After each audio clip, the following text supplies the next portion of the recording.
Maka tangisan Nabi Ibrahim selalu berdoa, Rabbi habli minas sholihin fabasyarnahu bighulamin halim. Kami beri kabar dengan anak yang sabar. Nah, tapi dalam keyakinan Yahudi, yang dikurbankan itu bukan Ismail, tetapi Ishak. Bukan Ismail. Nah, Bapak Ibu sekalian, ini di Qubatus Sakhra. Nah, di dalam ini itu ada batu. Di dalam Qubatus Sakhra ini, di dalamnya itu ada batu. Di batu itulah tempat penyembelihan Ishak. Itu yang diyakini oleh Yahudi. Dan sebenarnya itulah yang dituntut oleh orang-orang Yahudi Israel, itu adalah tempat ini.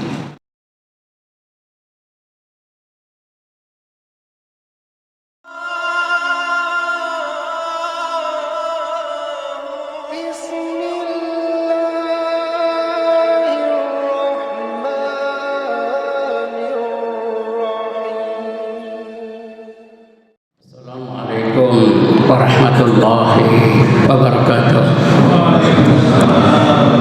Bismillahirrahmanirrahim. Alhamdulillahirabbil alamin. Wa bihi nasta'inu ala umuri dunya waddin. Wassalatu wassalamu ala asrafil anbiya'i wal mursalin wa ala alihi wa sahbihi ajma'in. Asyhadu an la ilaha illallah wahdahu la syarika lah, lahul mulku wa lahul hamdu wa huwa ala kulli syai'in qadir. Wa asyhadu anna Muhammadan abduhu wa rasuluhu la nabiyya ba'dah. Allahumma shalli wa sallim wa barik ala nabiyyina Muhammadin sallallahu alaihi wasallam wa ala alihi wa sahbihi ajma'in. Allah Ta'ala fi kitabihil karim, a'udzu billahi minasyaitonir rajim, bismillahirrahmanirrahim. Ya ayyuhalladzina amanu taqullaha haqqa tuqatih wa la tamutunna illa wa antum muslimun. Shadaqallahul azim. Amma ba'd. Bapak Ibu jamaah rahimakumullah, alhamdulillahirabbil alamin. Kita bersyukur kehadirat Allah Subhanahu wa taala atas curah rahmat, hidayah dan maunannya kepada kita semua.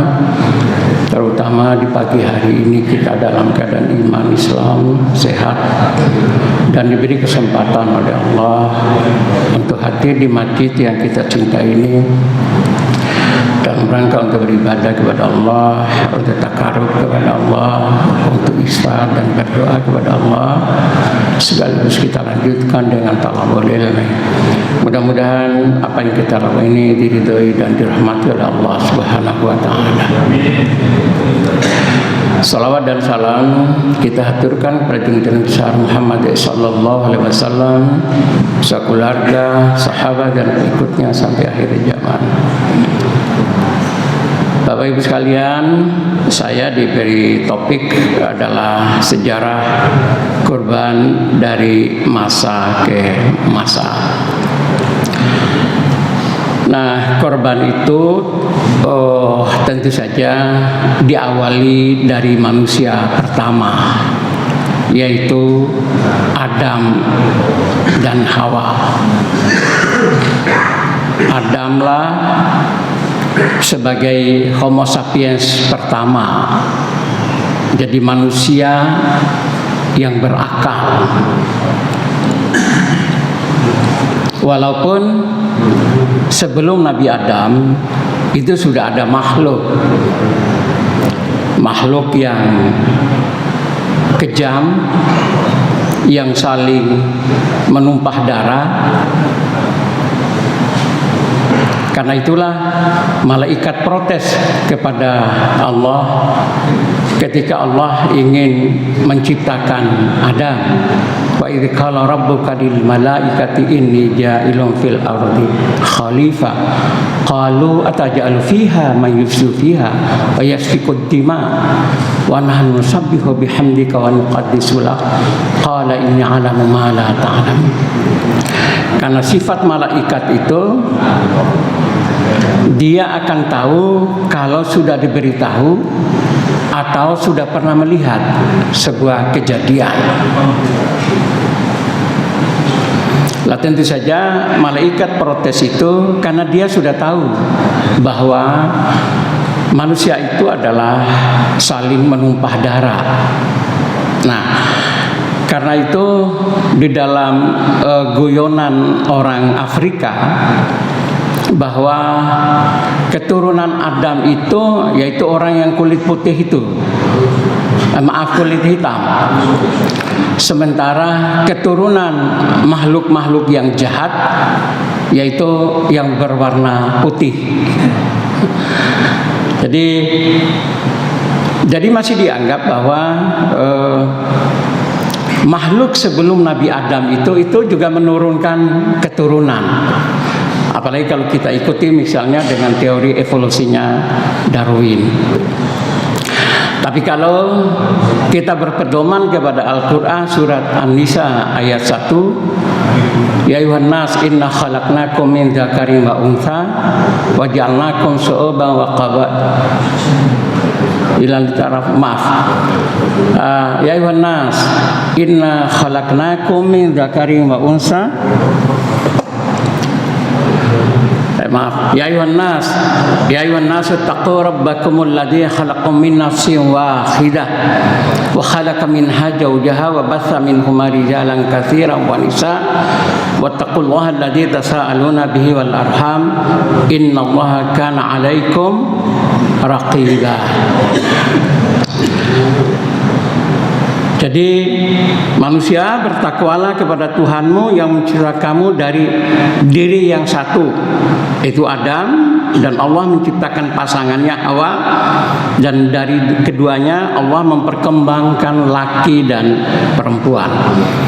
Berdasarkan ayat ini bahwa manusia pertama yang ada di muka bumi ini adalah dari Adam dan Hawa.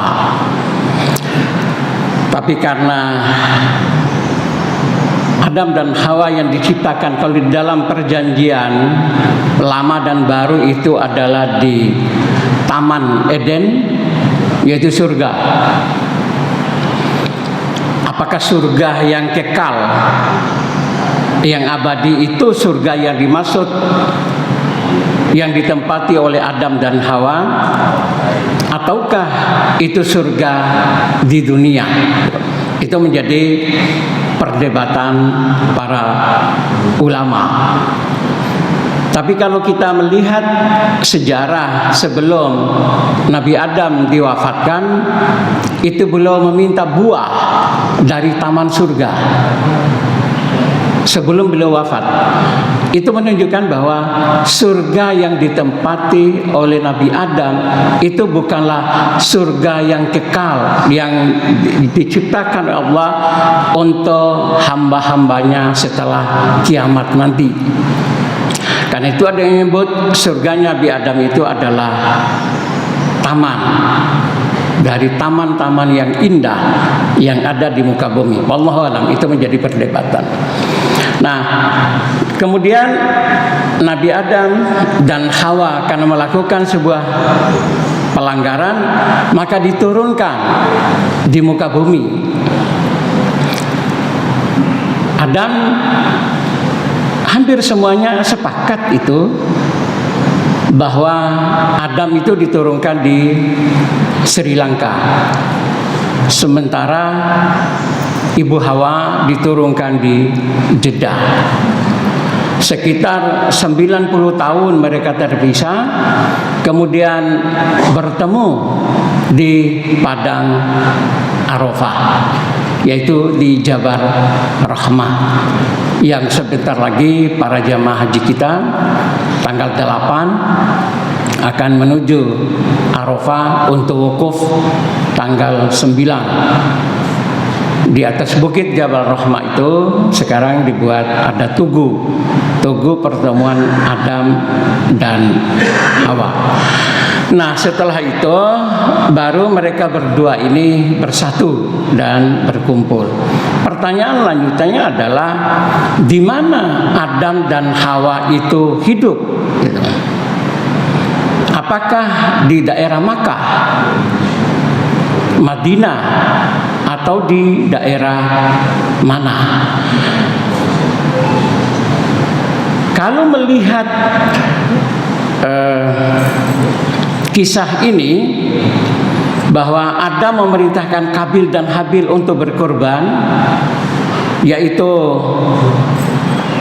Kabil berkorban hasil kebunnya, sedangkan Habil adalah kambing, maka kemungkinan tidak di daerah Makkah, karena daerah Makkah itu bukan wilayah subur, kecuali kalau di Taif misalnya atau di Jeddah. Karena itu dalam Perjanjian Lama, kitab Kejadian, itu bahwa Adam dan Hawa itu hidup di sekitar daerah Damsyik, Syria. Mereka tinggal di situ. Tapi lalu menjadi pertanyaannya adalah, apabila tinggal di daerah Mesopotamia, karena itu daerah subur antara Sungai Efrat dan Tigris, maka bagaimana bisa makamnya Ibu Hawa itu di Jeddah, lalu makamnya Adam itu di mana? Kalau menurut orang-orang Yahudi, makam Nabi Adam itu adalah di Hebron, yaitu di tempat makamnya Nabi Ibrahim alaihissalam. Sementara menurut keyakinan Kristen, yaitu di tempat penyaliban Yesus, disitulah makamnya Nabi Adam. Tapi saya mendapat cerita bahwa makamnya Nabi Adam itu adalah di Masjid Qif, yaitu di Mina. Jadi kalau Bapak Ibu yang melempar jamarot, itu ada Masjid Qif di situ, dan hanya dibuka sekali setahun, yaitu pada tanggal 10, 11, 12 dan 13 Zulhijjah. Nah, di situ ada disebut, itulah makam Nabi Adam alaihissalam. Wallahu a'lam. Di mana sebenarnya? Tapi ini penting dalam kajian sejarah untuk menentukan di mana sebenarnya daerah hidupnya seseorang itu, karena hidupnya seseorang tidak akan jauh dengan tempat kematiannya. Tidak mungkin dia hidup, kecuali pada zaman sekarang mungkin karena perjalanan dengan transportasi yang demikian canggih, lalu bisa pindah gitu, hidup di Indonesia, meninggal di Makkah misalnya. Tapi untuk ukuran itu adalah menjadi sesuatu yang agak berat ya. Walaupun memang nomaden itu adalah kebiasaan hidup masyarakat Arab. Nah, maka kurban yang pertama kali dalam sejarah yang dicatat itu adalah kurbannya Kabil dan Habil, di mana Kabil lahir bersama Iklimah, yaitu wanita yang cantik, sementara Habil itu lahir dengan saudara kandung yang bernama Labuda, yang parasnya tidak secantik Iklimah. Maka aturan yang diciptakan oleh Nabi Adam bahwa harus kawin silang, karena Kabil lahir dengan Iklimah, maka dia harus kawin dengan Labuda. Sementara Habil harus kawin dengan Iklimah. Sementara Iklimah itu cantik. Jadi sejak awal memang naluri laki itu pasti suka pada yang cantik. Dari perempuan cantik, maka Kabil pun tidak suka kepada Labuda karena tidak seberapa cantik. Nah, ini diceritakan dalam Al-Maidah, watlu alaihim naba'a abna Adam bil haqq idza qaraba qurbana fataqabbala min ihda wa lam yataqabbal min al-akhir qala laqtulannak qala inna ma yataqabbalallahu minal muttaqin. Muhammad ceritakan tentang kisah ya anak Adam dengan benar ketika mereka berkorban, kemudian salah satunya diterima sementara yang lainnya tidak diterima karena marah. Maka Kabil menyatakan, aku akan membunuhmu. Tapi Habil menyatakan bahwa Allah menerima kurban orang-orang yang bertakwa. Maka Ibu Hawa itu berapa jumlah anaknya? Ada yang menyebut adalah 40. Selalu lahir berpasangan, hanya satu yang lahir sendirian, yaitu Sid,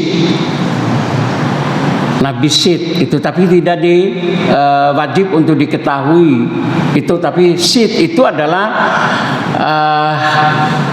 putra Nabi Adam yang lahir sendirian sebagai pengganti Habil. Itu adalah Sid. Tapi ada lagi riwayat yang menyatakan sebelum Nabi Adam itu wafat, itu dia melihat 40.000 anak keturunannya. Itu sudah luar biasa banyaknya, karena umur Nabi Adam itu adalah sekitar 950 tahun. Jadi sekitar 1000 tahun umurnya, dan tingginya itu 60 hasta. Jadi tinggi sekali ya, hampir 60 meter. Makanya kalau melihat makamnya Ibu Hawa itu panjangnya kan luar biasa Pak. Tapi dari zaman ke zaman manusia itu menyusut gitu, sehingga menjadi kecil seperti kita ini. Mungkin akan tambah lama apabila dunia ini akan semakin panjang, mungkin tambah kecil manusia itu. Akan semakin kecil. Kenapa semakin kecil? Karena manusia semakin akhir zaman itu geraknya itu berkurang. Yang besar itu otak, karena semuanya sudah serba komputer. Jadi manusia tinggal duduk aja, semuanya berjalan sendiri. Maka dia bergerak, tidak bergerak, sehingga fisiknya akan semakin mengecil. Saya meyakini bahwa memang manusia terdahulu itu tinggi-tinggi dan besar gitu. Karena apa? Bagaimana mereka itu mampu memecah gunung, bangun gunung itu menjadi perumahan, menjadi tempat tinggal. Ya mohon maaf, saya pernah ke Petra, itu saya melihat betul bagaimana batu gunung yang keras itu dibelah oleh mereka dan dijadikan tempat tinggal di dalamnya itu. Secara akal dan teknologi itu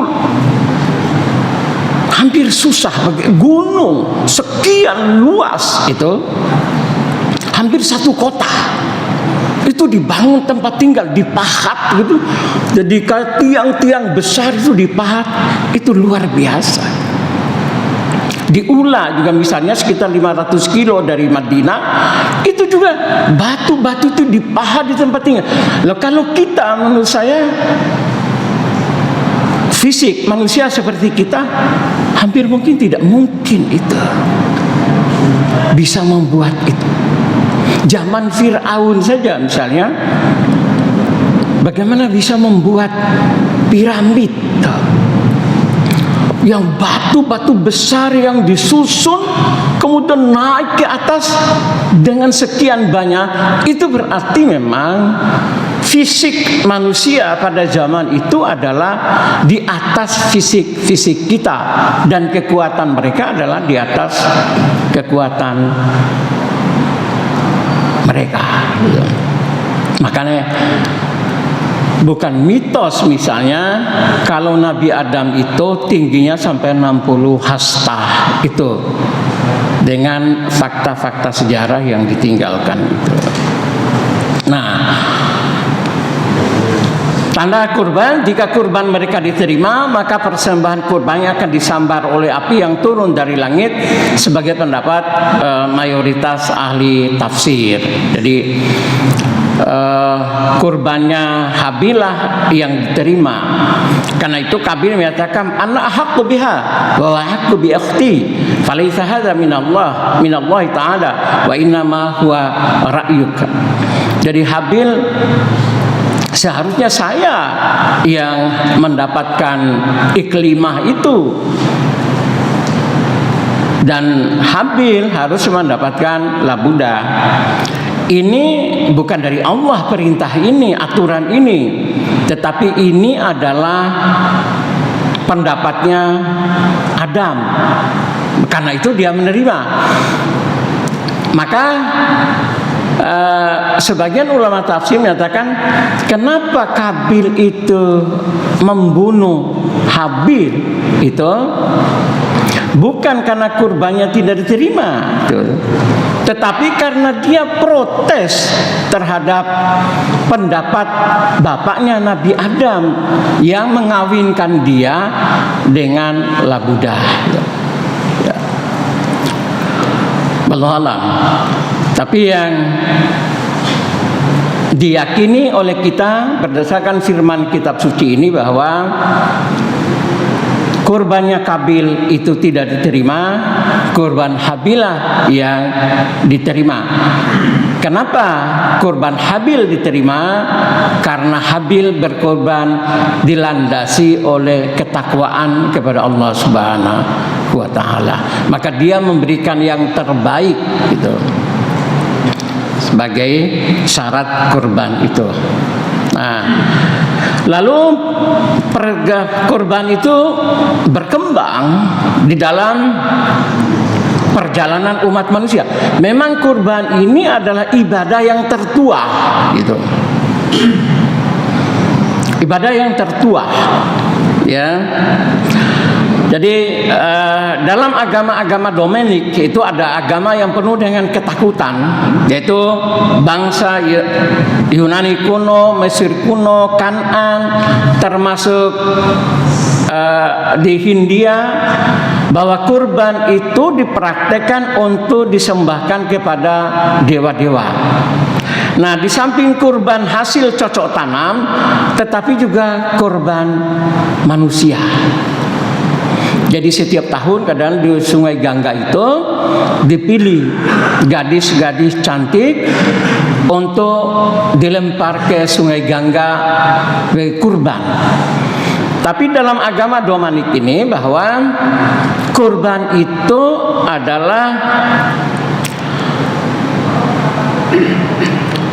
agar terhindar dari keburukan yang dilakukan oleh para dewa.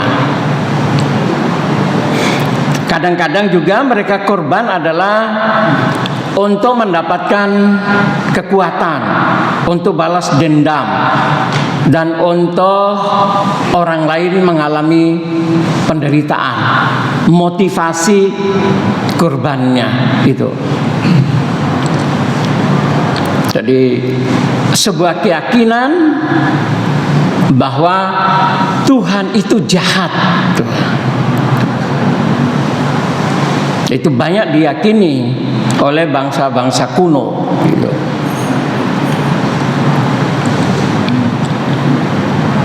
Tuhan itu adalah makhluk yang jahat, makhluk yang menakutkan, yang mengerikan. Maka harus diadakan persembahan, yaitu kurban. Tidak hanya hasil tanaman, tetapi juga jiwa manusia, yaitu perempuan-perempuan yang masih perawan. Nah, karena memang dewa roh itu menakutkan jahat, ya, bahwa dewa-dewa merupakan sosok jahat yang tidak mengenal moral, kasih sayang. Lah, Nabi Ibrahim lah yang mengubah menjadi agama yang etis, yaitu agama yang fokus kepada kebaikan manusia. Ini adalah sejak Nabi Ibrahim itu keyakinan bahwa Tuhan itu jahat, Tuhan itu kejam, Tuhan itu hanya mencelakai manusia. Maka ajaran Nabi Ibrahim alaihissalam yang mengajarkan bahwa Tuhan itu adalah kasih sayang. Dan itu juga prinsip dari agama langit, termasuk agama kita, lebih-lebih adalah dengan Bismillahirrahmanirrahim.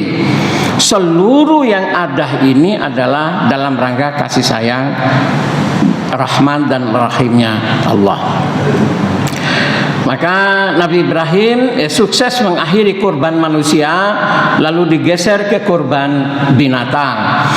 Sebenarnya itu peristiwa besar dalam sejarah kemanusiaan.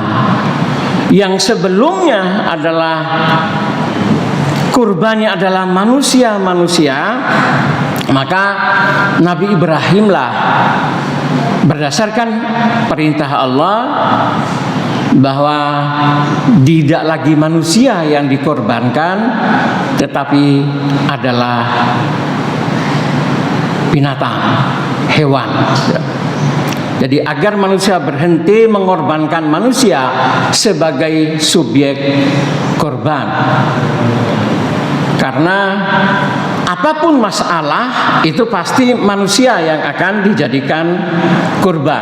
Sampai masyarakat jahiliyah pun kalau kemiskinan maka yang dikorbankan adalah manusia, yaitu membunuh anak perempuan secara hidup-hidup. Itu semua adalah proses pengorbanan. Dan korban tentang Nabi Ibrahim ini mungkin seringkali para mubalik dan ustadz kita menyampaikan ayat ini. Rabbi habli minas sholihin fabasyarnahu bighulamin halim falamma balagha ma'saya qala ya bunayya inni ara fil manam anni azbahaka fanzur madza tara qala ya abati fa'al ma tu'mar satajiduni insyaallahu minas sabirin. Nah, doa Nabi Ibrahim ini Rabbi habli minas sholihin ini menunjukkan bahwa Nabi Ibrahim itu belum punya anak, baru memiliki anak sekitar umur 80-an tahun anak. Maka tangisan Nabi Ibrahim selalu berdoa Rabbi habli minas sholihin fabasyarnahu bighulamin halim. Kami beri kabar dengan anak yang sabar. Nah, tapi dalam keyakinan Yahudi yang dikurbankan itu bukan Ismail, tetapi Ishak. Bukan Ismail. Nah, Bapak Ibu sekalian, ini di Qubatus Sakhra. Nah, di dalam ini itu ada batu.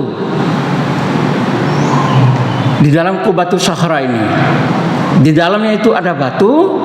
Di batu itulah tempat penyembelihan Ishak. Itu yang diyakini oleh Yahudi.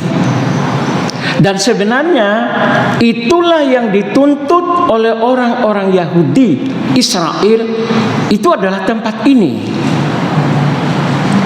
Karena di sini juga Haikal Sulaiman itu.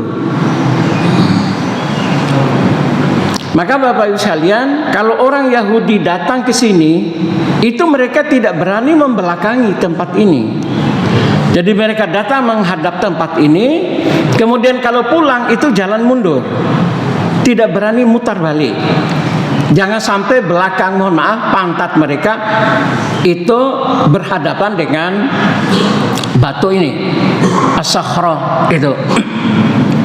Makanya Bapak Ibu sekalian, misalnya mohon maaf, jika kalau Bapak Ibu duduk di latar Ka'bah tuh, yang berhadapan langsung dengan Ka'bah, itu kaki itu jangan selonjorkan ke Ka'bah.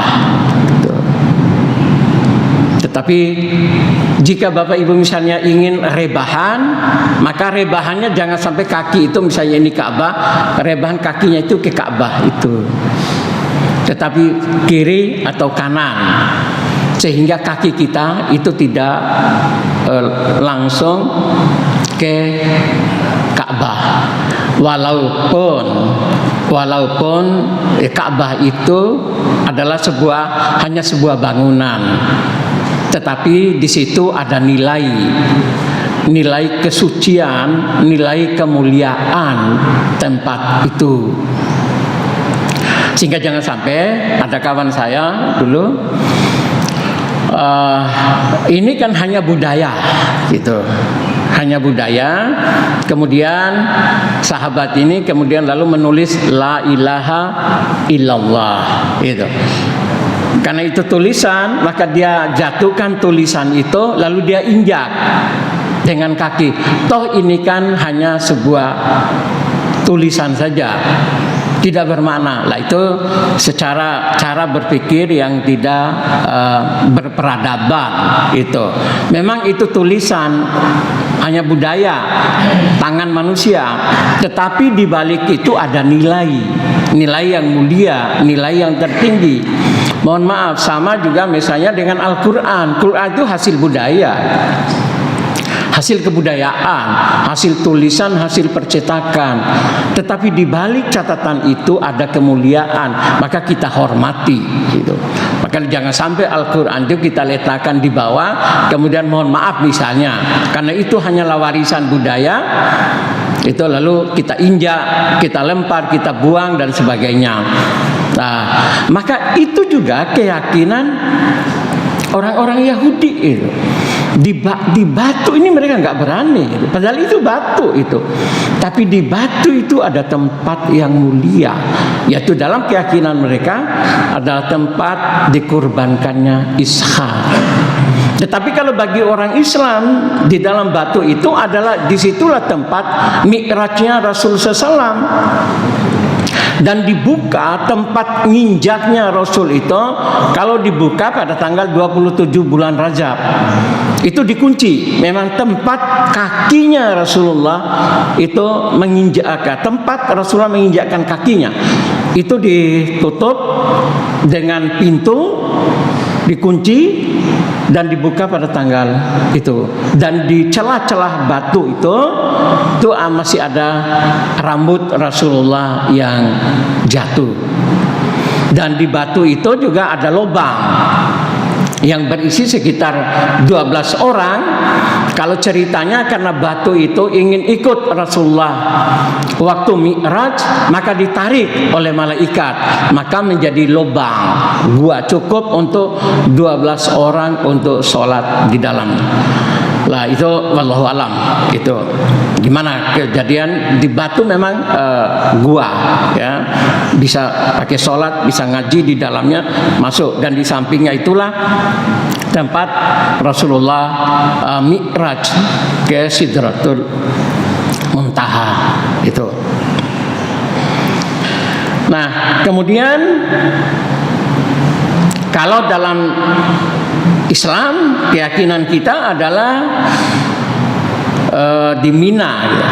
Maka di Mina itu saya juga tanda tanya, Bapak Ibu sekalian, kalau naik kendaraan dari Muzdalifah menuju ke Mina, itu ada namanya Jabal Kurban, yaitu tugu di bawahnya Istana Raja.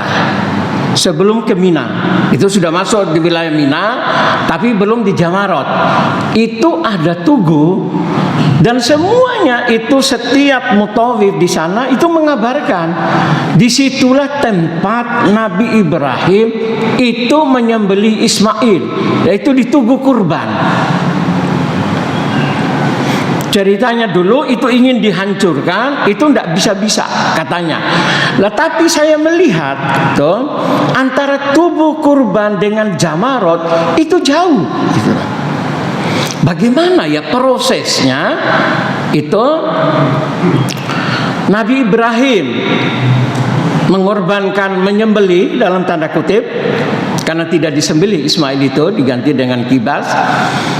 adalah di situ sementara tempat melempar jamarot, setan yang datang mengganggu agar Nabi Ibrahim tidak mengikuti perintah Tuhan itu, ya Allah, maka jaraknya itu jauh sekali antara jamarot dengan Jabal Kurban. Mohon maaf saya karena ini kesusu semalam ini saya nulis karena baru sempat ini. Ya, ini hanya di Mina, di Jamarot gitu. Nah, dalam keyakinan kita bahwa yang dikorbankan itu adalah Ismail alaihissalam, dan ada 3 tokoh yang berperan di dalam peristiwa kurban itu, yaitu Ibrahim, Ismail, dan Siti Hajar. Yang mungkin yang sering diceritakan adalah Ibrahim dan Ismail, tetapi yang paling sebenarnya itu adalah Siti Hajar. Itu Siti Hajar. Bagaimana perasaan seorang ibu itu, anak tunggal yang sedang lucu-lucunya, maka Nabi Ibrahim membawa Ismail itu untuk dikorbankan. Bagaimana perasaan seorang ibu pada saat itu? Ini yang luar biasa tuh. Tentu saja juga Siti Hajar selain Ibrahim dan Ismail. Bagaimana terenyuhnya hati seorang ibu dibawa oleh bapaknya, anak kesayangan, untuk dikurbankan.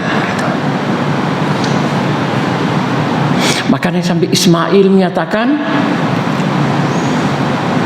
jauhkan pakaianku sehingga tidak nampak darah, biar ibuku tidak sedih melihat darah di pakaianku.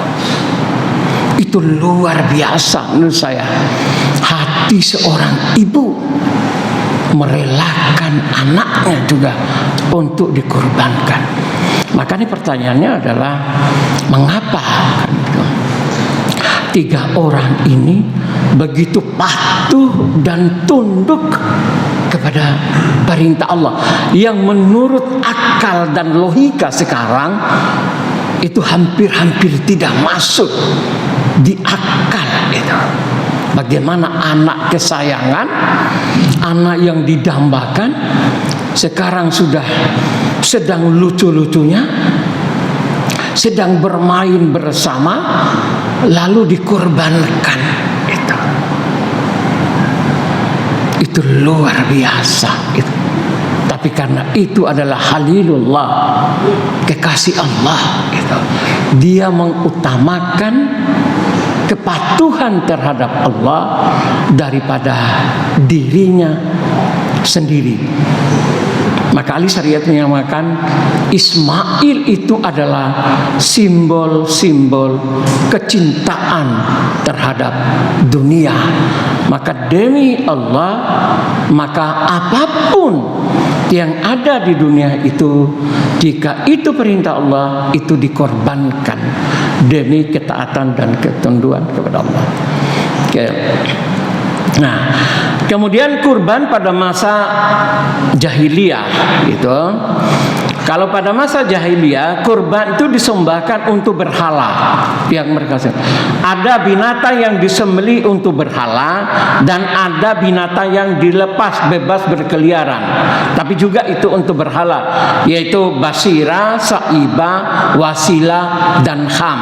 Ini adalah binatang suci, yaitu basira, saibah, wasilah, dan ham. Ini disinggung oleh Allah dalam surat Al-Maidah. Ma ja'allahu min bahiratin wala saibatin wala wasilatin wala ham walakinnal ladzina kafaru yaftaruna 'Allahil kadhiba wa kasaruhum la yaqilun. Allah tidak membuat syariat tentang bahira, saibah, wasilah dan ham, tetapi mereka berbuat dusta kepada Allah gitu.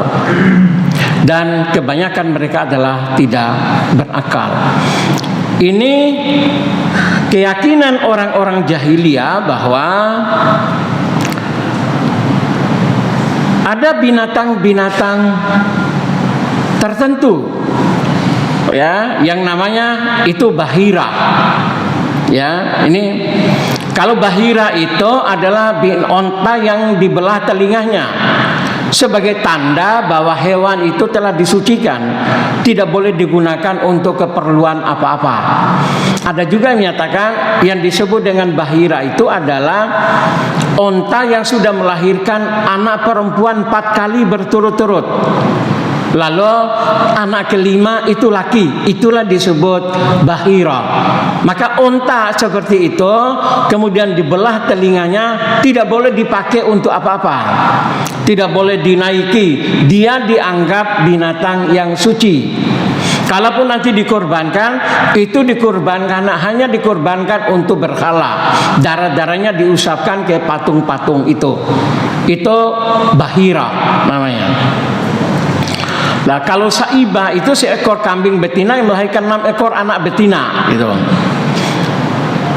Atau onta betina yang dilepas karena satu nazar, itu juga disebut saibah. Jadi kalau ada kambing betina kemudian melahirkan 6 ekor anak betina, maka itu adalah binatang suci. Dia tidak boleh diganggu ya, dan dia dibiarkan dilepas. Nah, itu saibah. Kalau wasilah itu adalah kambing atau onta betina yang melahirkan anak betina 2 kali berturut-turut dan dianggap sebagai hewan istimewa, persembahan untuk berhala. Jadi mereka menciptakan aturan itu gitu. Bahwa kalau ada onta atau kambing yang tanda-tandanya ini, bahwa itu adalah suci, dimuliakan. Sementara ham itu adalah unta jantan yang telah mengawini banyak betina sehingga dianggap jantan utama, dibiarkan bebas, tidak boleh ditunggangi dan dikhususkan untuk berhala. Jadi kalau ada unta jantan mengawini banyak betina, ya poligami lah ya, poligami unta gitu. Maka disitu adalah jantan utama gitu. Dia tidak boleh diganggu itu. Berarti tidak boleh ditunggangi dan itu khusus berhala. Jadi pada masyarakat jahiliyah itu ada binatang ya, onta atau kambing yang diistimewakan, yang tidak boleh diganggu, ya, tidak boleh dinaiki atau tidak boleh dikurbankan atau sebagiannya dikurbankan. Jadi, nah itu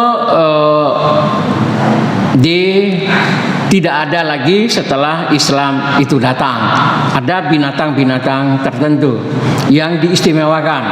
Yang di dalam Islam itu adalah hanya binatang yang haram untuk dimakan. Kalau di India itu masih ada binatang suci, yaitu sapi. Di dalam Islam tidak ada. Nah, tujuannya adalah sebagai persembahan kepada berhala ya, atas hasil ternak atau keselamatan.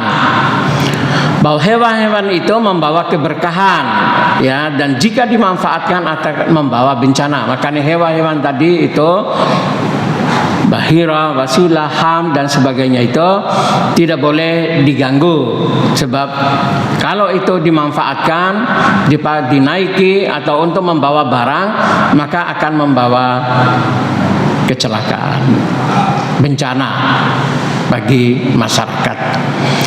Karena waktunya saya kira itu kurban pada Rasulullah, saya kira mungkin sudah sering disampaikan.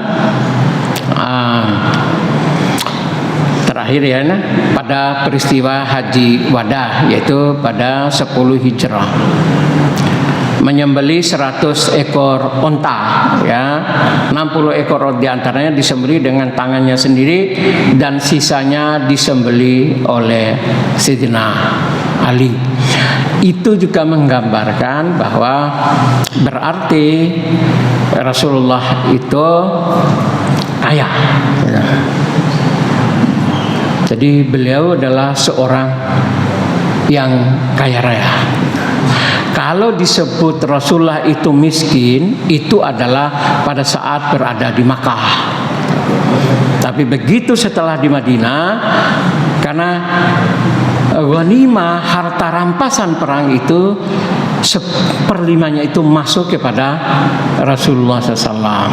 Hanya saja harta Rasulullah itu tidak diwariskan kepada anak keturunannya, tapi adalah untuk umat. Seperti misalnya kebun yang didapat di Khaybar, itu walaupun Aisyah meminta kepada Abu Bakar, itu warisan bapakku, tapi Abu Bakar tidak memberikan kepada Fatimah. Fatimah meminta itu, tapi karena Abu Bakar berpegang bahwa Rasulullah tidak mewariskan hartanya kepada keluarganya. Saya kira itu mungkin Bapak Ibu sekalian, mungkin ada sesuatu yang ingin ditanyakan karena sudah masuk, sudah surut gitu. Monggo.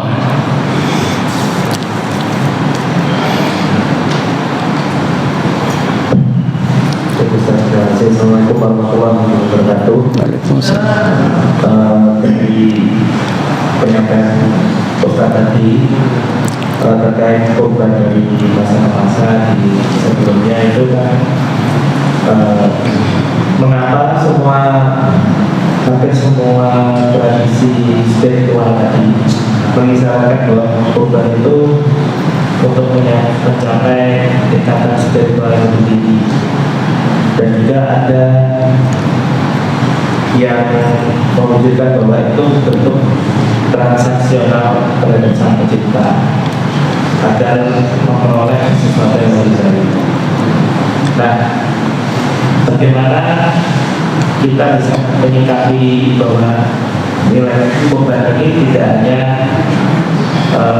bentuk sebagai transaksional kepada Sang Pencipta, namun esensi dari berkorban itu benar-benar secara spiritual. Apa yang membedakan? Ya, manusia itu tanpa sadar atau tidak, kita semua ini itu sebenarnya yang dikejar itu kan dua manusia itu. Kita sadar apa enggak? Semua manusia itu mengejar kenikmatan dan terhindar dari penderitaan. Itu seluruh manusia. Yang kita kejar itu bagaimana kita mendapatkan kenikmatan hidup itu. Nah, di dalam Islam itu tidak dilarang itu mengejar kenikmatan dunia dan akhirat. Makanya Rabbana atina fid dunya hasanah wa fil akhirati hasanah.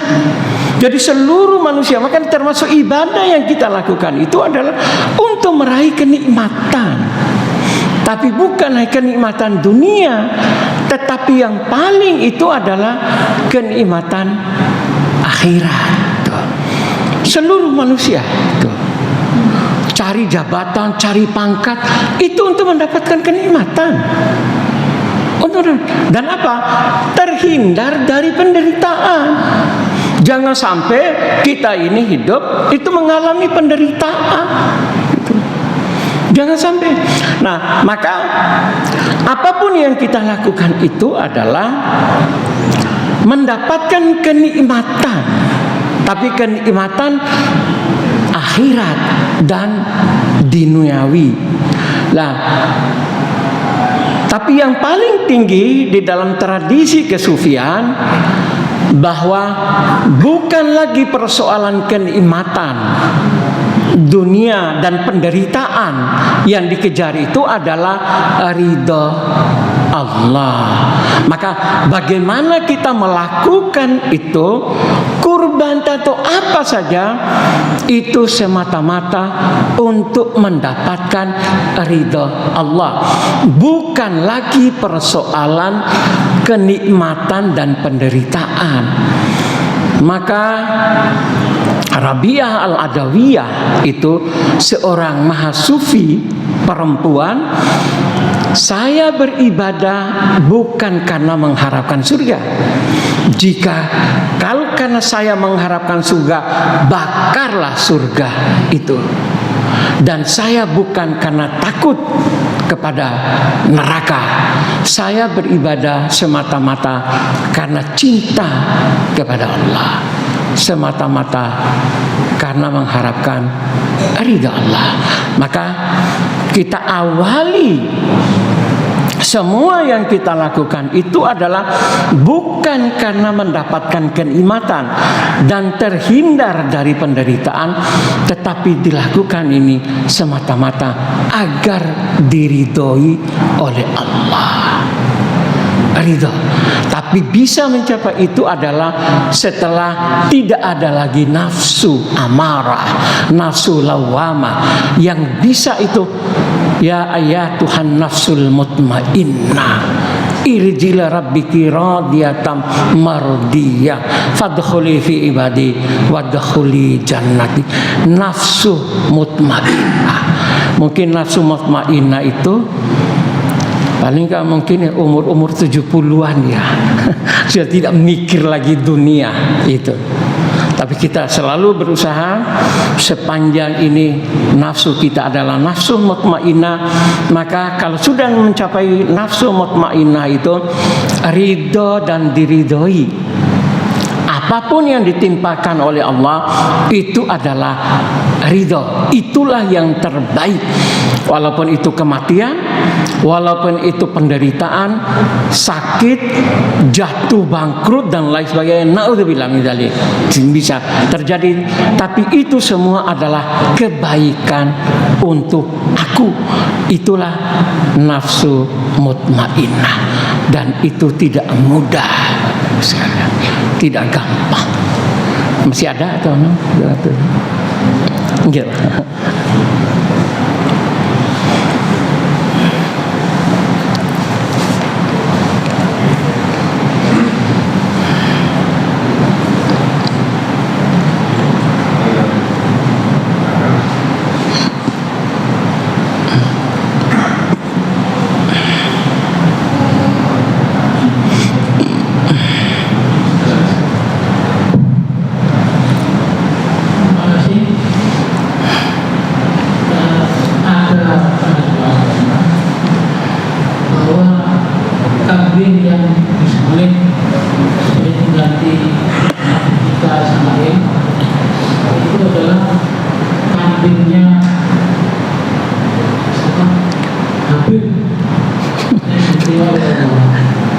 Itu ada dasarnya atau semacam dasar?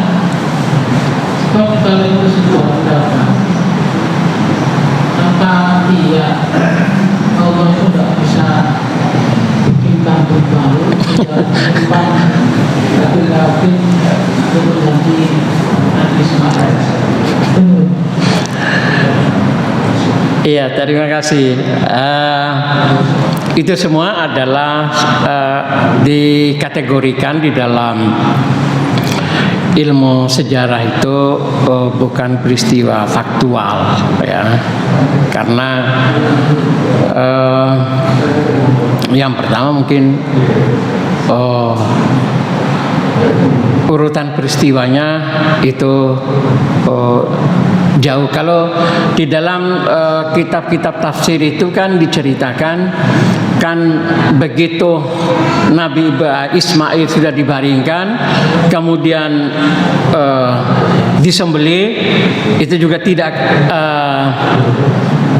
kena, Maka Nabi Ismail menyatakan mungkin ayahanda itu masih punya perasaan kasih sayang ke saya, maka tekannya tidak terlalu dalam, maka tekan lagi lah ya ayah, yang dalam kan gitu.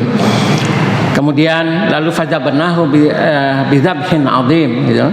Lalu kamu ganti dengan kibas yang besar gitu. Nah, cuman kan tidak ada ceritanya proses pergantian itu seketika ada di situ, atau kibas itu ada yang menggiring, yaitu malaikat diambil di mana itu, kemudian muncullah kibas itu untuk menggantikan Ismail. Nah, kalau saya itu hanya sebuah pendapat saja, boleh ya boleh tidak juga gitu ya, wallahu alam itu. Apakah itu kibasnya Ismail itu kibasnya Habil yang disembelih itu? Kalau kibasnya Habil berarti Habil hidup di sekitar daerah itu gitu. Nah, karena berarti kan kalau Habil hidup di katakanlah di Syria, di Sam, ya bisa saja sih Allah membawa itu. Ya gampang saja. Itu menurut saya wallahu alam itu. Kibas mana? Kalau yang umum kan kibas yang didatangkan dari surga kan itu. Yang banyak yang diceritakan itu, yang pendapatnya lebih banyak itu kibas yang didatangkan dari surga, itulah yang disembeli oleh Ibrahim alaihissalam. Mana yang benar? Wallahu alam itu. Wallahu alam bishawab. Hanya Allah yang tahu kebenarannya. Cuma kita hanya meyakini bahwa Nabi Ibrahim mengorbankan Ismail, kemudian diganti oleh Allah dengan kibas.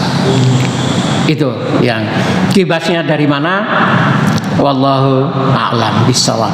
Segitu ya Bapak Ibu sekalian. Terima kasih dan mohon maaf, dan mari kita akhiri dengan doa kafaratul majelis. Subhanakallahumma wa bihamdika, la ilaha illa anta, astaghfiruka wa atubu ilaik. Alhamdulillahil alamin. Wassalamualaikum warahmatullahi wabarakatuh.